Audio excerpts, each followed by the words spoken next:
Hintay lang po. Opo. Nag-ayos pa tayo, nag-share pa tayo. Ngayon po ang tanong, mga kapatid. Does God expect too much? Nag-expect ba talaga ang Panginoon sa atin lahat? So ano po talaga ang in-expect ng Panginoon Diyos? What does God really expect to each one of us? Did He expect too much from us? Alamin po natin. Dito po, kung bubuksan pa natin ang ating pong Biblia, sa Lucas ang ating teksto, sa Lucas chapter 14 po. Ayan, 15 to 20. Ayan. Okay? So, ngayon po mga kapatid, sa mundong ito, masyadong mabilis ang panahon, ang pacing ng mundo, napakabilis po. No? We live in a fast-paced world today. Technology continue to upgrade, lahat po nangyayari. So, life is so busy. Nagiging busy na po ang lahat ng mga bagay at karamihan. May panahon pa kaya sa Diyos? So, ano ang in-expect ni God sa atin? So, tingnan natin po. Ang expectancy ng buhay ngayon, ng panahon ng araw, no po, sabi niya, 17 to 50, 1850, 65 years, mga bagay na ganyan. Pero ngayon po, kung titignan natin, bihira na po ang 97 years. Ano po, ang tinatingnan natin. So, mga kapatid, more leisure time than ever before. Mas marami po ang pasyalan dati. Mas marami po ang parang na-relax ka nung araw. Ngayon, parang wala na. Sobra na ang tao, trabaho dito, trabaho doon, trabaho ganyan, lakad dito, lakad doon. Nung araw, panahon nung araw, nakakonti panahon, mas parang mas maraming relaxation, no? Mas maraming pasyal dito, pasyal doon. Pero ngayon po, halos wala na yata, no? So, kung titingnan natin mga kapatid, dito po sa Luke chapter 14, verse 15 po hanggang 24, mayroon pong parabola ang ating Panginoong Yesus. Ito po ang parabola po ng tinatawag na Great Supper. Ito po, kung titingnan natin, babasahin ko po sa wikang Tagalog. At nang marinig ito ng isa na nakaupong kasalo niya sa dulang, ay sinabi sa kanya, mapalad ang kakain ng tinapay sa kaharian ng Diyos. At nang datapwat sinabi niya sa kanya, may isang naghanda ng isang malaking hapunan at marami siyang inanyayahan. Sa verse 15 sinabi ng Panginoong Hesus, mapalad daw ang kakain sa tinapay sa kaharian ng Diyos. Kaya nagsimula ang parabola ng ating Panginoong Hesus. Parang sinasabi niya, sino ang mga kakain sa kaharian ng Diyos? Kaya datapwat sabi niya ito, at sa panahon ng paghapon ay sinugo niya ang kanyang alipin upang sabihin sa mga inaanyayahan, magsiparito kayo sapagkat ang lahat ng mga bagay ay nahanda na. At silang lahat na parang iisa ay nagpasimulang nangagdahilan. So, kanya-kanya ng dahilan. Sa kanya sinabi ng una, bumili ako ng isang bukid at kailangan akong umalis at tingnan. So, tingnan natin to, yung dahilan ng mga bagay na ito. So, kung titingnan natin, invitation to come to the kingdom. Noong panahon ng araw, nag-imbita na ang Diyos. Panahon pa ni Noah, inimbitahan na sila, pumasok kayo sa arko upang hindi kayo mapahamak. So maraming imbitasyon hanggang sa panahon natin, hanggang dumating ang Panginoong Hesus, hanggang sa panahon natin, invitation to come to the kingdom is still hanggang ngayon po nag-iimbita. So kung titignan natin mga kapatid, no po, yung sinabi nga sa verse 17, no, sinugo niya ang kanyang alipin upang sabihin na inaanyayahan, magsiparito kayo sapagkat ang lahat ng mga bagay ay nahahanda na. There is an invitation of our Lord Jesus. Sabi niya, everything now is ready na binabanggit. Now, kung titignan natin yung Isaiah 55 verse 1 to 3, o lahat na nangauuhaw, magsiparito kayo sa tubig. At siyang walang salapi, magsiparito kayo. Kayo'y magsibili at magsikain. Oo, kayo'y magsiparito. Kayo'y magsibili ng alak at gatas na walang salapi at walang bayad. Mga kapatid, mga nanonood, yung alak po rito, hindi po yung alak na panahon natin ngayon, ha? Sabi doon, at ang inyong gawa sa hindi nakabubusog, inyong pakinggan ako, at magsikain kayo ng mabuti, at mga lugod kayo sa katabaan. Inyong ikiling ang inyong tainga, at magsiparito kayo sa akin. Kayo'y magsipakinig, at ang inyong kaluluwa ay mabubuhay. At ako'y makikipagtipan sa inyo ng walang hanggan sa mga tuwid bagay ng tunay ng mga kaawaan ni David. Mga kapatid, kung titignan nyo, napakaganda ng panawagan ng Diyos. Doon, panahon ng lumang tipan sa Isaiah chapter 55. Tinatawagan niya yung mga nauuhaw. Sabi niya, mga nagugutom, mga walang salapi. Sabi doon. No? Sabi niya, magsiparito kayo. So, kung titignan natin ang panawagan ng Panginoon upang tayo ay hindi na mangailangan pa ng iba. So, napakaganda ng panawagan ng Panginoon Diyos. Sabi niya, anot kayo nang gugugol ng salapi na hindi pagkain? Sabi niya doon, tinatanong niya, at ang inyong gawa sa hindi nakabubusog. So ano? Mga bagay na ganyan. Gumugugol kayo ng pagkain, ang pera, pero sabi niya, hindi naman kayo nabubusog. Pagkain. Dito sa Panginoon Diyos, ang anyaya ng Panginoon ay pawang kabusugan na. Kaya sabi niya, inyong ikiling ang inyong tenga. Magsiparito kayo sa akin, sabi niya doon. So, mainig lang tayo sa Panginoon, sabi niya. At ang inyong kaluluwa ay mabubuhay. So, panawagan ng Panginoon Diyos ay para mabuhay ang kaluluwa natin. Ngunit, ang panawagan ba ng Panginoon Diyos ay sobra? Ang panawagan ba ng Diyos ay pinakikinggan ng tao? Sa madaling salita, kung titignan natin, sabi ng Panginoon Diyos, ating pinag-aaralan, there is gospel invitation to be saved. Maraming inaanyayahan ng Panginoon Diyos upang maligtas. Marami nandoon na sa loob, lumalabas pa din. So kung titingnan natin mga kapatid, dito sa Acts chapter 2:38, alam natin yan, sinabi ng Panginoon na magbautismo at mga nagpabautismo naman ay nakinig at sumunod sa mga utos ng Panginoon Diyos. Nung sinabi ni Pedro, para mapatawad ang kanilang kasalanan, there is an invitation at that time for the forgiveness of our sins. Yun po nangyari. No, they were invited to be within Christ sa panahon ng araw. Kaya sabi niya, you must accept the invitation. Ngayon po ba, sa panawagan ng Panginoon Diyos, tinatanggap pa natin ang kanyang imbitasyon?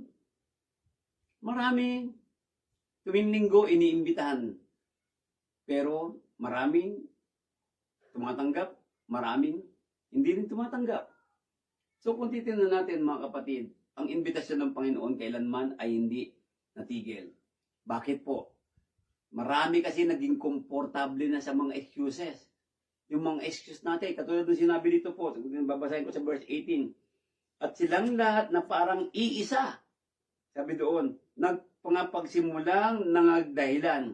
Iniimbita na sila, may dahilan pa. Sa kanya sinabi ng una, bumili ako kasi ng isang bukid at kailangan akong umalis at tingnan. So, yung imbitasyon ng Panginoon, may excuses silang ginagawa. So ngayon po, panahon natin, ang tao, komportable na sa mga excuses. Hindi kasi ako maka-attend. Kasi wala akong parang makinig ng Bible. Tinan niyo po. Diba? So, inaanyayahan natin, inaanyayahan. Katulad po sa aming po tutorial center. Mga parents, inaanyayahan ng Bible study. No, hindi kami tumitigil na pag-imbita sa kanila. Pero may ilan, ayaw makinig. May iba, nakikinig. So, kung titignan natin, ganun ang takbo ng buhay. Sa mga nabautismo naman, nasa loob na ng iglesia, nasa katawan na ni Kristo, may nakikinig pa rin at merong hindi nakikinig. So, ano po ang dapat dating gawin? Mga bagay na ganyan. Sabi dito, yan po nagdahilan. At sinabi ng iba, bumili ako ng 5 magkakatuwang baka, lalaki. At paroroon ako upang sila yubukin. Ipinamanig ko sa iyo na pagpauminan mo ko. Lord, sabi niyo, unawaan niyo po ako. Yung sinasabi. At sinabi ng iba, bago akong kasal. Kaya nga hindi ako makakaparoon. So, tinan niyo po ang mga excuses. ang mga dahilan kung bakit hindi nakakaparoon, hindi nakapunta. Kasi po maglalaba kami. Yan ang excuse ngayon.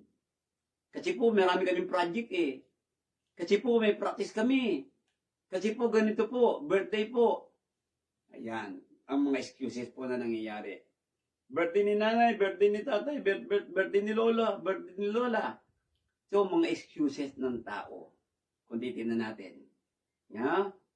So, it is necessary. Kailangan po ba ang excuse for our personal satisfaction? Tingnan niyo po.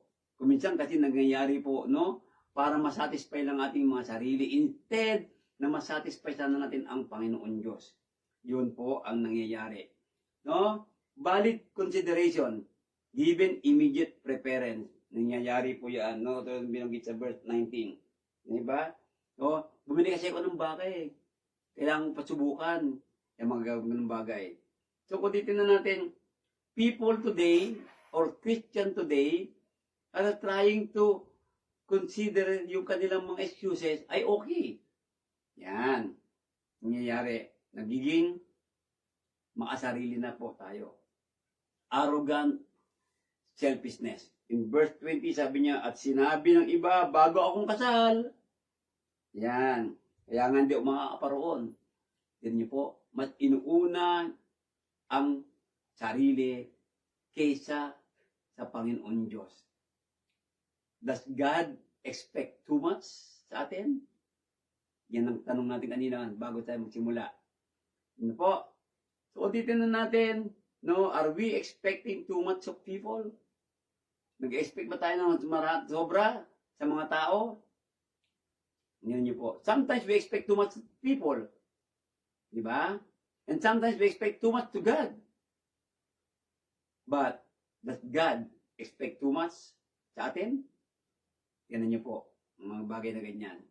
Kaya mga kapatid, is it too much? Sobra ba? To have unwavering commitment to truth? Sobra po ba ito na magkaroon tayo ng walang saga o walang doubt o walang sagabal, walang patid na manatili tayo mag-commit sa katotohanan? Sino pang katotohanan? I am the way, the truth, sabi ni Kristo. Di ba? See? Sobra ba? Is too much na mag-commit ang buhay natin sa ating Panginoong Yesus? Kung sasabihin mo, too much. So, tingnan mo nga ang ginawa ng Panginoon. Diba? Sobra-sobra ang ginawa ng Panginoon Diyos sa iyo. Sobra-sobra ang ginawa ng Panginoong Jesus sa ating buhay. Ay hanggang sa kanyang kamatayan, ibinigay niya ang kanyang buhay. Tapos tayo, magre-reklamo tayo mga tao. Magre-reklamo to, linggo-linggo na lang ba ako magsasamba? Kailangan ba ako magkaloob ako sa iglesia? Kailangan ba ako magbasa ng Biblia araw-araw? Tingnan niyo po. See? Kung titignan natin. Lagi ko ang sinasabi, di ba? Ayaw mong malate sa trabaho. Pero sa iglesia, nalilate ka sa pagsamba. Tingnan niyo po. Ayaw niyo mag-a-absent sa trabaho. Dahil baka mawalan ka ng bayad sa isang araw. Pero sa Panginoon Diyos, binabaliwala natin, okay lang mag-absent. So, yun ang nangyayari. So, is it too much ba na manatili tayo sa katotohanan? Tingnan niyo po. Abide in the truth. Diba? Know the truth, and the truth will set you free. So, tingnan niyo po. Ang ganda ng tawag ng Panginoon eh. Kung titignan natin, tingnan niyo po sinabi. Sinabi nga ni Jesus sa mga Hudyong yaon na nagsimpalataya sa Kanya, kung kayo'y magsisipanatili sa aking salita, kung magkagayoy, tunay nga kayong mga alagad ko. Tingnan niyo po. So, the true disciples of Jesus, ay dapat po meron kang unwavering commitment sa Kanya. But sometimes we waver. Nag-aalangan tayo, nangyayari tayo, so gano'n ang nangyayari sa buhay ng bawat isa sa atin. Sa mga tunay na Kristiyano, if you are truly a Christian, you are a true disciple of God. But being a true disciple of Jesus, our Lord, we must have an unwavering commitment sa katotohanan. No matter what, mas uunahin mo ang pagsunod sa Panginoon. Sapagkat siya nga, ibinigay niya lahat para sa iyo. Ibinigay na lahat sa iyo ng Panginoong Yesus ang buhay mo. Hanggang ngayon buhay pa tayo. So, ang buhay ng araw, mahaba panahon, paikli, hanggang sa mahaba, hanggang paikli na naman. Tingnan natin. At inyong makikilala ang katotohanan at ang katotohanan magpapalaya sa inyo. The problem, we heard the truth, we know the truth, but we did not commit ourselves to the truth. Kaya nangyayari, hindi tayo napapalaya ng mundong ito. Hanggang ngayon, nakakulong tayo sa mundo. Bakit? Mas inuuna natin ang ating sarili, ang mundo, kaysa sa Panginoon Diyos. Ito po, na binabanggit. So, mga kapatid, ang panawagan ng Panginoon, do not stray from the truth. Huwag kayong aalis sa katotohanan. Bakit po? Ng mga taong tungkol sa katotohanan ay nasinsay na sinasabing ang pagkabuhay na muli ay nakaraan na at ginugulo ang pananampalataya ng iba. Sa mundong ito, guguluhin at guguluhin ang ating pananampalataya. Sa mundong ito, maraming magtataliwas o mambabaluktot ng katotohanan. Pero kung titignan natin mga kapatid, ang panawagan ng Panginoon, huwag kang umalis sa katotohanan. Cling to the truth. You need to have a commitment. What kind of commitment? Unwavering commitment to the truth. And sino ang truth? Ang ating Panginoong Jesus. Yan niyo po. See? Kaya mga kapatid, united in the truth. Ayan. Is it too much na magkaisa tayo sa katotohanan? Yan niyo po. So, manatili tayong nakikiisa sa katotohanan. Manatili tayo sa katotohanan. Ephesians chapter 4, na pagsakitan ninyong ingatan ang pakikipag-isa sa Espiritu sa tali ng kapayapaan. Tingnan niyo po panawagan sa atin. Pagsikapan daw natin ang pakiisa sa Espiritu. And who is the Holy Spirit? The Holy Spirit is God. The Holy Spirit is the one who give us knowledge, wisdom, remind us kung ano yung mga narinig natin na salita mula sa ating Panginoong Jesus. Diba? Sabi niya, may isang katawan at isang espiritu. Gaya na naman ng pagkatawag sa inyo, may isang pag-asa ng pagtawag sa inyo. Mga kapatid, is it too much ba? Manatili tayo nagkakaisa? Kaya minsan may nagkakaiwa-iwalay, minsan may nagbabahabahagi. Tingnan niyo po. Hindi ba? Kaya po nagkakabahabahagi kasi po nawala ang commitment sa katotohanan. Mas inuuna ang kanilang mga pansariling emosyon, pansariling damdamin, kaysa sa tunay na katotohanan ng Panginoon Diyos. Kaya nagkakaroon po ng division sa iglesia. Yan niyo po, yung gumawa ng division dahil sa emosyon, dahil sa kanya po ay kumakampi na po sa gumawa ng division. Kaya nababahagi na po, may kumampi sa katotohanan, may kumampi sa gumawa ng division. Kaya po nangyayari, hindi na po nagkakaisa sa katotohanan. So, the question is it too much to be united in truth? Hindi naman po, di ba? Hindi naman sobra yan eh. Yun lang gusto ng Panginoon Diyos. Sabi niya, isang Panginoon, isang pananampalataya, isang bautismo, isang Diyos at Ama ng lahat na siyang sumasaibabaw sa lahat at sumasa lahat at nasa lahat. Pansinin niyo po, lahat ang Diyos. Pero nangyayari, kinukuha pa natin yung sa Diyos. Ikaw mismo, you belong to God. Lahat kasi. Kasama ka doon, kasama tayo. We belong to God. But the problem, para bang niya, sobra naman si God? Lahat na lang ba ng oras ko, bibigay ko sa Kanya? Oo. All your time and hours must be with God. Anong ibig sabihin nun? You must always remain in the truth. Ano man ang nangyayari sa buhay mo.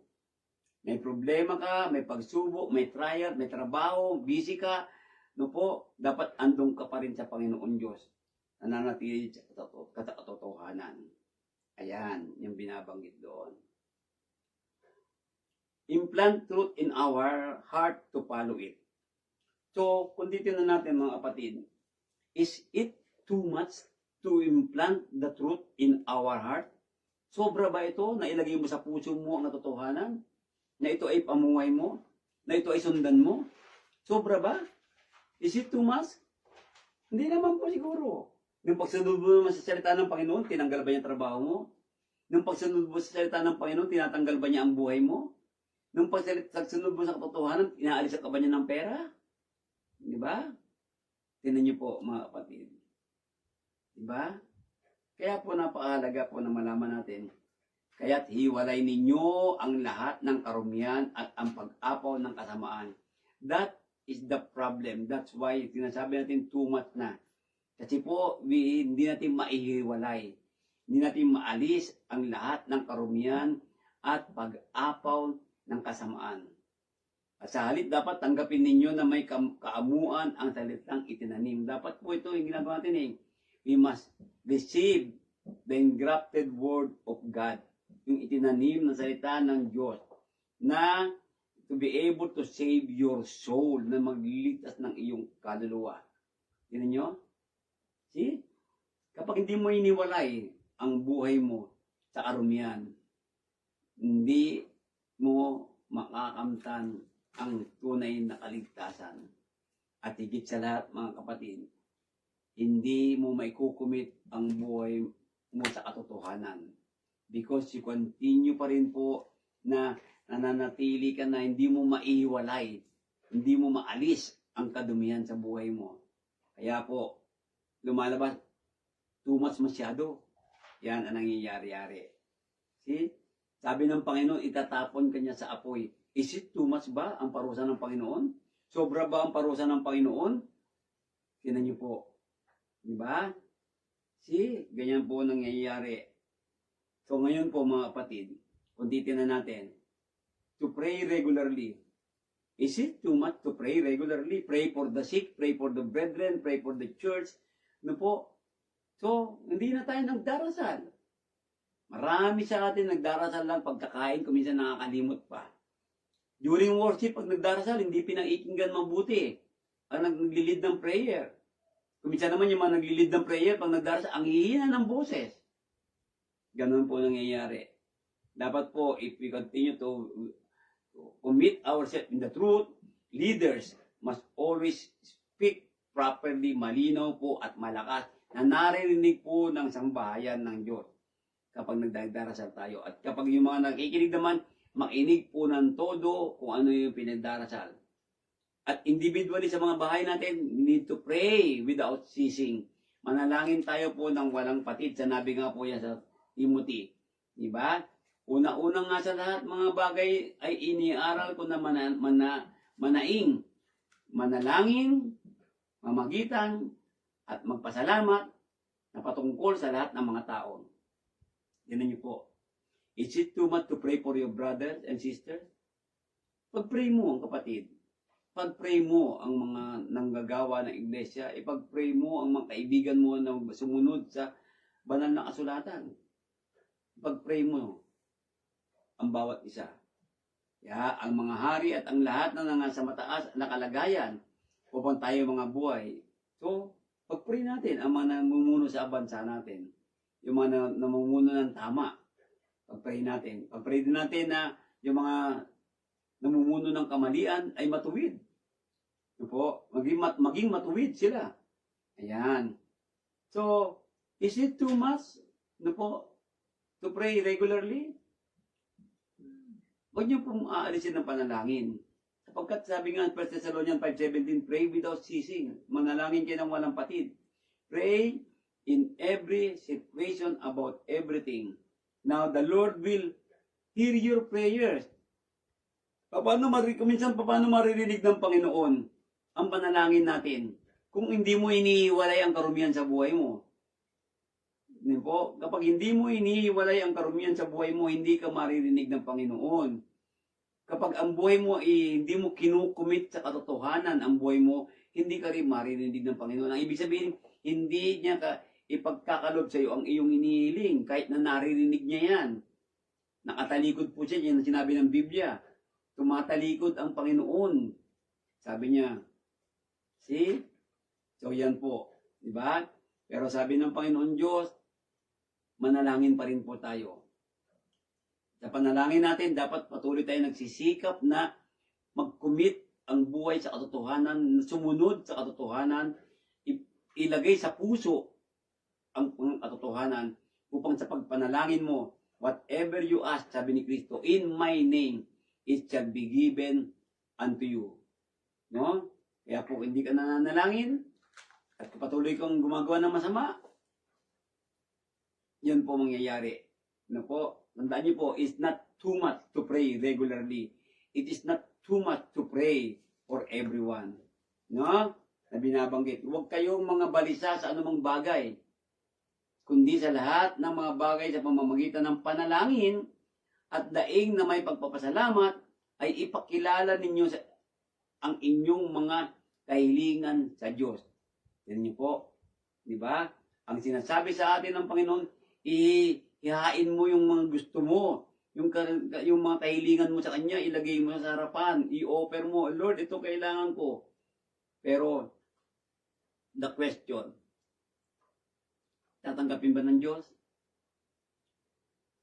The prayer of righteous man, sabi, availeth much. Ano yung righteous? Ito po yung mga nag-commit ng buhay sa tunay na unwavering commitment to the truth. No po? Unwavering obedience to God. No po? Those who put the Word of God in their heart and pinamumuhay nila ang Word of God, yan po ang bibigyan ng Panginoon. Kaya handang tanggapin ng Diyos ang lahat ng panalangin at kahilingan mo. At ibibigay niya sa iyo yan sa pamamagitan ng ating Panginoong Hesus. At diyan tayo magkakaroon ng kapayapaan. Tingnan niyo po, at ang kapayapaan ng Diyos, na di masayod ng pag-iisip, hindi mo talaga maisip kapayapaan, ibibigay niya sa iyo yan, ay mag-iingat ng inyong mga puso at ng inyong mga pag-iisip kanino? Kay Kristo Jesus. Po, napakaganda ng binabanggit diyan. Kaya po mga kapatid, no, the question, is it too much to pray? No, hindi po. Yan. Prayer is essential for spiritual readiness. Kaya po, minsan tayo bumabagsak eh. Tandaan niyo po, the devil is like a roaring lion. Nag-aabang siya na masasakmal niya. No po? At itong panalangin, ito po ang kailangan natin para maging handa ang ating spiritual. The moment the devil attacks us, hindi niya tayo ma-attack. Because we pray to God, God, guide me, help me to abstain on all kinds of evil appearances. No po? Kaya sabi ng Panginoon, resist the devil and he will flee from you. So the problem, many Christians today, many people did not resist the devil. That's why sila ay nasasakmal. No po? See? That's why prayer is essential. That's why we need to pray regularly. Ano po, paggising mo, bago kumain, pagkalabas ng bahay, habang nasa sasakyan, pagbaba ng sasakyan, pagdating sa loob ng opisina, laging manalangin tayo. Tandaan niyo yan. No, hindi po too much yan. Is it too much to pray? No, hindi po. Tandaan niyo po, kung magre-reklamo ka na sobra naman manalangin, ang Diyos nga, 24 hours kang binabantayan eh. Di ba? Hanggang pagtulog mo, ang Diyos nakamasid sa iyo. Tingnan niyo po. Dapat mananalangin lang tayo. Dapat manalangin tayo, magpasalamat tayo lagi sa Panginoon. When we pray, we always give thanks to God also, every day. Magpasalamat ka, every minute. Lord, thank you. Is it too much to give thanks to God? Yun po. But sometimes, sabi ko kanina, because of the fast pace of this world, people are very busy. They did not remember to pray. They only remember to pray when? Pagkakain, when they are in need, kapag nangangailangan lang. Ano po, andino na sinabi ng Panginoon, pray all the time. Yan ang binanggit. Di ba bigyan tayong ganun? Pray all the time. Di ba? Pray in the morning, pray in the evening, pray anywhere, di ba? So, ulitin na niyo po. So, in Ephesians chapter 6 verse 18, sabi niya, magsipanalangin kayo sa Espiritu. Ayan. Ano po? Also, we need to pray also for the Holy Spirit. It is a command of God. Holy Spirit, help me. Help me to bear your fruits every day on my life. Yung bunga ng banal na Espiritu. Panalangin sa Kanya na tulungan tayo ng banal na Espiritu na mag-manifest sa buhay natin ang prutas niya. No, yung love, long suffering, patience, di ba? Mga ganon. Siyam na prutas po yan. Kapag yan sa atin, maganda po yan. We can cling, we can commit ourselves to the truth. Ayan. At daing sa buong panahon, pansin niyo po buong panahon. Ang panahon ba, tag-ulan at tag-araw lang? No. Ang panahon is buong buhay mo, 24 hours ang panahon. Tandaan natin yan. At mga puyat sa buong katiyagaan, at daing na patungkol sa lahat ng mga banal. Pray for all the Christians today. Mga kapatid, lalo na po yung mga kapatid natin na umaalis sa iglesia. Di ba? Yung umalis sa pagsamba, hindi na nag-a-attend, ipag-pray niyo po sila. Habang pinagpipray niyo po sila, try to have time also to message them, to visit them. Is it too much to message them? No po, sobra ba na magbigyan ka ng panahon para i-message mo yung mga kapatid mo, kapatid, namimiss ka namin. Baka may problema ka. Manalangin tayong magkasama. Ganun po, di ba? So tingnan niyo po, marami po kasi kapatid natin na umalis na, baka nahihiya naman sila bumalik. So it's about time for all of us to pray for them, message them, visit them, mga kapatid. Tandaan niyo po yun. Di ba? Sabi nga sa Jude chapter verse 21, no, it's not them from the fire. Hindi nyo silang agawin mula sa apoy. Di ba? No? Sabi nga niya, buong katiyagaan. Yan. At daig na patungkol sa lahat ng mga banal. Ayan. No po? Okay. Is it too much to live honestly? Too much ba mambuhay ng tapat? Tignan niyo po. Hindi naman masama siguro magsinungaling. Ay, hindi naman masama siguro mag-absent. Ay, hindi naman masama siguro ganito. Yan ang mga excuses natin. Lord, maudawa mo naman kasi ako dahil may trabaho ko pag linggo. Oo, totoo yun, may trabaho pag linggo. Pero may time ka pa magsamba pag gabi. Pag umuwi. Diba? See? Eh Lord, nag-load kasi ako sa cellphone ko eh. Hindi mo na ako magbigay ngayong linggo. Tignan niyo po. May pang-load ka, pero pagbigay sa iglesia, wala. Yan po nangyayari. Diba? So, ganun po nangyayari. So, is it too much to live honestly? Sometimes, meron tayong nag-google na pang-date. Pero, sa Panginoon, wala. Nakakanood tayo ng, marami nanonood ng Spider-Man, malang bayad. Hindi, libre naman. Sasabihin mo, libre naman. May pamasahe mo ganun. Tapos sa Panginoon, nagbibigay lang tayong kapatarampot. Tignan niyo po. Is it too much ba mabigyan ng marami sa Panginoon? Is it too much to give more to God? Hindi po. Tandaan niyo po, everything that we have, it belongs to God. You have money because of God. You have work because of God. Di ba? You are alive because of God. Niyo po. So, yan po nangyayari mga kapatid. Hindi tayo makapamuhay ng tapat sa Panginoon Diyos. Sobra ba maging tapat? Proverbs chapter 6 verse 16 po. May 6 na bagay na ipinagtatanim ang Panginoon. There are 6 things the Lord hates, sabi sa wikang English. Galit ang Diyos dyan. Oo, 7, 7 na mga kasuklam-suklam sa Kanya. Ayan. Mga kasuklam-suklam sa Diyos. Ano yun? Yung mga palalong mata, sinungaling na dila, at mga kamay na nagbububo ng walang salang dugo.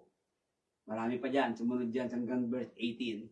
So kung titignan niyo po, diba mga kapatid, sinungaling na saksi na nagsasalita ng kabulaanan, mga marites dyan, ano po, mga kumakampi sa mga gumagawa ng dibisyon, ayan, at ang naghahasik ng pagtatalo, yan na po, naghahasik ng pagtatalo sa gitna ng magkakapatid, galit ang Diyos dyan. That's why we need to be honest to one another. We need to be honest to the Lord. We need to be honest to God. Even though that you are not honest, you are hypocrite, God knows it. Alam ng Diyos yan kung hipokrito tayo. Alam ng Panginoon yan kung tayo nagsisinungaling. Kahit sabihin mo magbabalat kayo ka. Di ba? Kasi kung minsan may mga nagiging hunyango. Ano po? Ang binabanggit doon. Kaya po iwasan natin po yan na, no? Alisin ang pagsisinungaling. Maging tapat tayo lagi. Alisin ang pagsisinungaling. Tandaan niyo po. Diba? Pag may tanong sa iyo, sagutin niyo ng tama. Huwag kang magsinungaling. Walang masama sa sumagot ng tama. Ano po? Do not pilfer. O huwag kang magnakaw, do not embezzle, mga ganitong bagay. No? Na binabanggit doon. Iaral mo sa mga alipin na sila'y pasakop sa kanyang Panginoon at kanilang kalugdan sa lahat ng mga bagay at huwag mga masagutin. Ayan. Huwag masagutin. Huwag mga daya, kundi mga pakita ng buong buting pagtatapat, be honest, upang pamutihan sa lahat ng mga bagay ang aral ng Diyos ng ating tagapagligtas. Don't you know, brothers and sisters, when you are honest, you glorify the name of God. And if you glorify the name of God, napakaganda po niyan. Niyo po, and you have a chance to be bound in heaven. Kaya po, dapat we need to have unwavering commitment to the truth.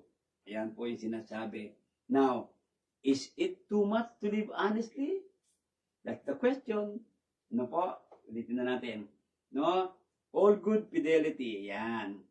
No? Ngayon, another question. Is it too much to worship enthusiastically? Niyo po, to worship the Lord, not abandon for lesser things. Ano po? Kamusta? We abandon worship for the lesser things. Ano yung mga lesser things? What are the lesser things? Daba, project, mga estudyante, mga nag-aaral, ano po? Ano pa yung mga lesser things na yan? See? Walang payo pag umuulan. Niyo po. No? Pag sinabing to worship enthusiastically, you must be excited to worship the Lord. Pero, mga kapatid dapat di na tayo nalilate sa worship. Huwag po kayo magpalit sa worship. Dapat nga po, is it too much ba na mapaaga ka sa pagsamba? Tignan niyo po. Is it too much that the Lord is asking you to be there in time? Is it too much po? Mga kapatid, tanong lang po yan. Tayo din po sasagot niyan. Diba? Hebrews chapter 10, 24-25, sabi nga dyan, do not forsake the assembly of God. Pero, nagwawalang bahala na natin kung minsan. Ano po? Why? Is it too much to wake up early? Mga kapatid, niyo po, is it too much ba that God to take a day, a Sunday for you? Niyo po, hindi naman niya kinukuha yung linggo para sa iyo eh. Humihingi ang Diyos ng oras na ibigay mo sa Kanya pag-araw ng linggo. Yan po ang kailangan. See? Excuse daw po dahil napabahin. Ayan. Sino po? Di ba? Too much po ba na humingi ang Diyos ng ilang oras lang para sa iyo, na sambahin mo siya at makasama mo ang mga kapatiran, the household of God? Di ba? Remember, we are the temple of the Holy Spirit. Diba? We are the kingdom of God. We've been called out from darkness. Huwag ka na manatili sa kadiliman. Tinawag ka na nga niya eh. Nilagay ka na sa katawan ni Kristo. At ang parte ng katawan, everyone has purpose. Everyone is kumikilot, nagpapangsyon. Tingnan niyo po. Diba? Kanina nga, nagba-Bible study kami nung pangalan niya, Hyra. Sabi ko sa kanya, yung daliri mo, pag hindi mo ginalaw isang linggo, ano mangyayari? Diba? So, every part of our body has a function, is purpose. Nagpa-function yan. Kaya lahat ng kapatid sa iglesia, sa katawan ni Cristo, nagpa-function dapat. Yan. Is it too much po to worship God? Ayan. Do not exchange worship sa lesser things. Mga maliit na mga bagay na ganyan. Worship in truth with all our heart.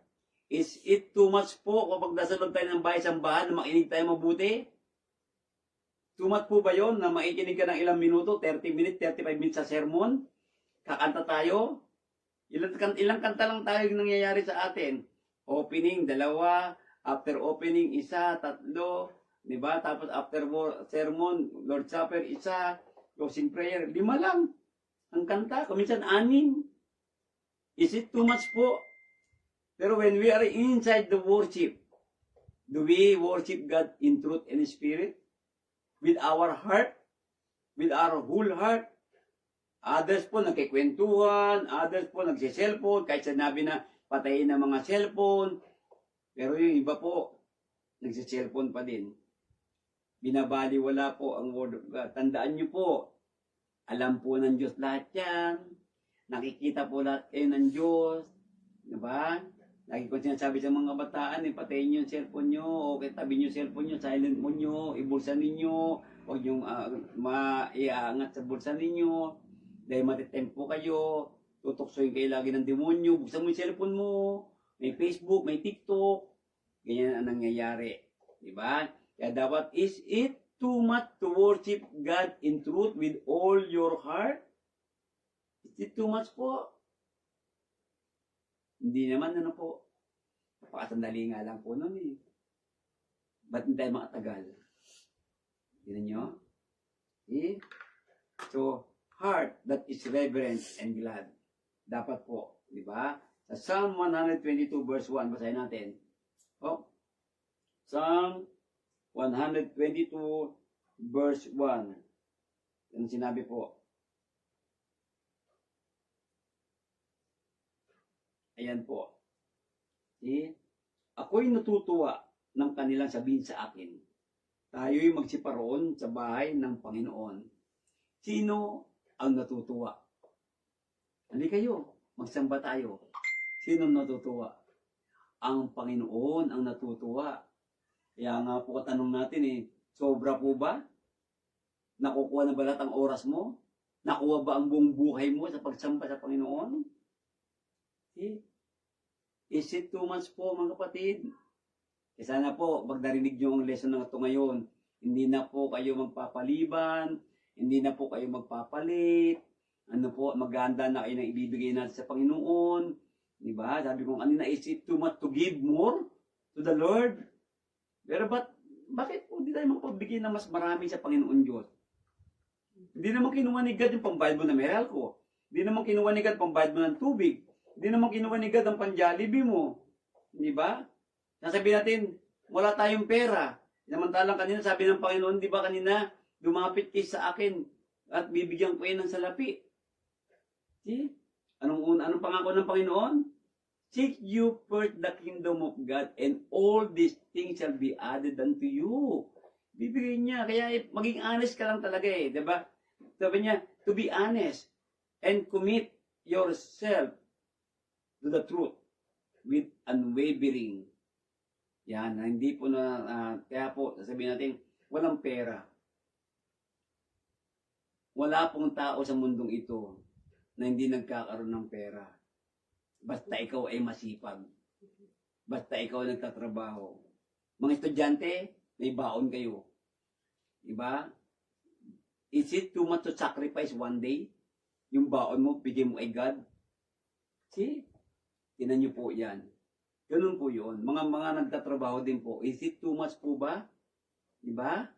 Na magbigay sa Panginoon? Tandaan natin, ang nagbibigay po, siksik, liglig, umaapo ang tatanggapin. Tandaan niyo po yan. Diba? Sabi ng Panginoon, no?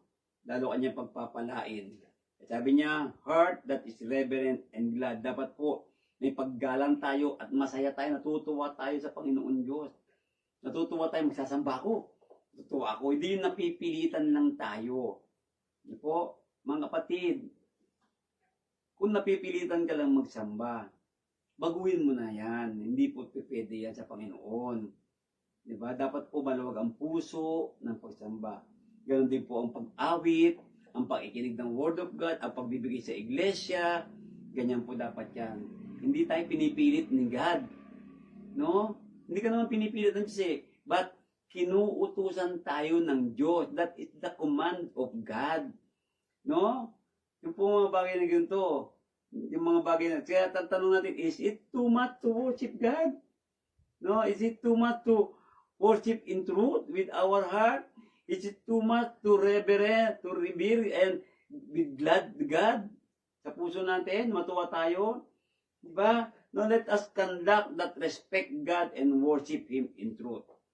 So when you worship God, we are respecting God. That's why when we gather together, we need to be holy and always put our heart to God, not everything. Lagi kong lalo namin sa Twinville, ginagawa ko sa mga bata sa hapon, inihiwa-hiwalay ko sila para matuto sila ng pagsamba ay hindi po barka-barkada. Ang pagsamba ay dapat po maayos, taimtim sa puso. Yan, nakikinig sila ng tapat. Yan po dapat yon, no? Yan mga kapatid, is it too much po to repent wholeheartedly? Too much po bang magbago tayo? Kailangan natin magbago ng buong puso. Sapagkat yan sinabi sa 2 Corinthians chapter 7, verse 10. Ang sabi ng Panginoon, tingnan niyo po, no? 2 Corinthians chapter 7, verse 10. Ito po, ang sabi niya, sapagkat ang kalumbayang mula sa Diyos. Yan niyo po. No? The godly sorrow produces repentance. Ayan. Malumbay po tayo. Malungkot tayo sa mga ginagawa nating mali. Kasi parang hindi tayo nalulungkot sa mga mali natin eh. Parang bang, katulad ng bago, parang bang okay na lang tayo mag-absent, okay na lang tayong gumawa ng mali. No? Mali po yun. Dapat hindi po ganun. Yan po pala sa wikang English. Godly sorrow brings repentance that leads to salvation. Tingnan niyo po. And leaves no regret. Wala kang pagsisisihan. But worldly sorrow brings death. Tingnan niyo po. Na-miss ko yung swimming. Kasi nandito ka sa worship. See? Hindi po magdadala yan ng kaligtasan sa iyo. Magdadala lang yan ng kamatayan sa iyo. Diba? Tandaan niyo po. See? No? Huwag kang magsisi na ibinigay mo ang buhay mo sa Panginoon Diyos. Tandaan mo 'yan. No? Dapat maluwag sa puso, buong puso, yan ang dapat ginagawa natin. Kaya po mga kapatid, godly sorrows, identify. Hindi mo talaga malalaman yung mali eh. Yung talagang naisip mo, mali talaga ginawa ko.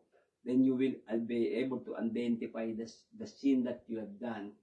Even if I cause you sorrow by my letter, I do not regret it. Sabi niya, kahit na napalungkot ko yung sulat ko, hindi ko pinagsisiyan to.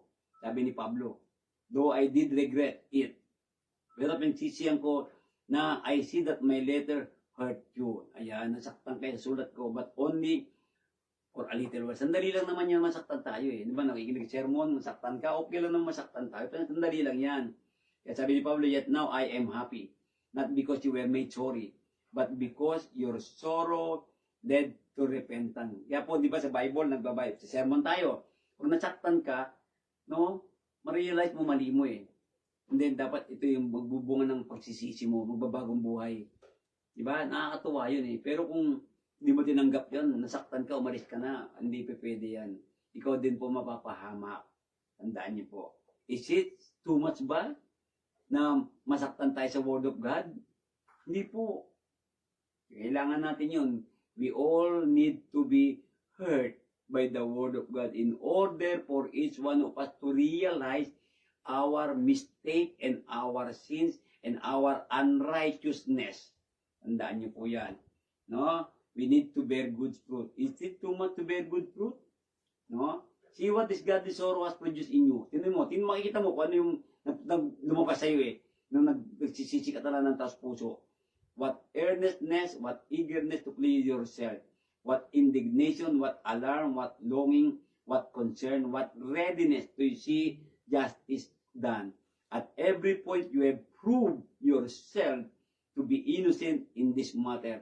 No, makikita mo, no, marirealize mo, talaga pong magpuproduce yan. Salamat, Panginoon, narealize ko kasalanan ko at napatawad mo ako. Yung marirealize mo na malinis ka, sinagbabagong buhay ka, humingi ka ng tawad at nagbabagong buhay ka. No? Whatever it is, iniwan mo na yan. Huwag mo nang babalikan ng kasalanan. Iwalay mo ang sarili mo sa kasamaan. Sinabi kanina, di ba? Okay? Yan. Okay, mga kapatid, no? Is it too much to be obedient and holy? Hindi naman po nasumunod sa Panginoon at maging banal. Oy, sobra naman maging banal, lalagpas na ako sa langit. Yan ang sinasabi ng iba eh. Hindi po. Ano po, kailangan pa natin maging banal. Tandaan niyo po yun. Because without holiness, you cannot see God. Walang kabanalan, hindi mo makikita ang Panginoon Diyos. Yan po naalagay po sa Biblia, sa sinabi ni Pedro, at sinabi rin ng Panginoong Jesus, blessed are the pure in heart, for they shall see God. Pure in heart, those who have been holy. That's why we need to be humble and obedient to God every day of our life. Dapat po lagi tayo mapagkumbaba at masunurin tayo sa Panginoon. Huwag tayo magmamalaki sa Panginoon Diyos. Is it too much na maging pasunurin tayo? Is it too much na maging banal tayo? Hindi po. No? God just want us to be holy because God want to see you. Because if you are not become holy, you cannot see God. Pero ang Diyos, gusto niya makita ka eh. Kaya kailangan mo maging banal. Ayan, no? Na binabanggit doon. Be holy like our Father in holy. Nga nabanggit ko na nga po kanina. Okay po, mga kapatid. No? Is it too much to hold fast to God's word? Is it too much po ba na panghawakan mo ng katotohanan? Ano po? Tandaan niyo po, the word of God magliligtas sa iyo. Sabi nga ng Biblia, di ba? Diba? The word that I spoke, sabi niya, sa sinalita ko, at ito ay tinanggihan mo, ito rin ang gagamitin sa panghusga sa iyo. But if you accept the word meekly, it will be save your soul. Sabi sa James naman, sa book of James. Diba? Kung titignan mo yun, sinabi doon. Tanggapin mo ang salita ng Panginoon na may kababaan, maglilitas ito ng iyong mga kaluluwa. We need to hold fast the pattern of sound word which you have heard from me in faith and love which are in Christ Jesus according to Paul na sinabi niya kay Timothy, panghawakan mo yan, Timoteo.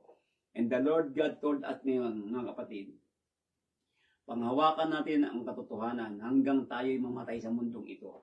Hanggang sa muling dumating ang Panginoong Diyos. We need to hold fast on the pattern, on the truth. Diba? Kailangan po natin yan. Panghawakan. No? God does not expect too much. We expect too little of ourselves. Yan po ang katotohanan. All things are ready. Come to the feast and be saved. Panawagan ng Panginoon kanina sa Luke chapter 14. All things are ready. Come to the feast. Sabi nung kanta natin. Po, mga kapatid, tandaan niyo po. Is it too much? No. God does not expect too much. He's expecting you na maging matuwid ka sa mundong ito. Na maging banal ka. Maging tapat ka. Maging masunurin ka. Magsamba tuwing linggo. At magbigay sa Panginoon.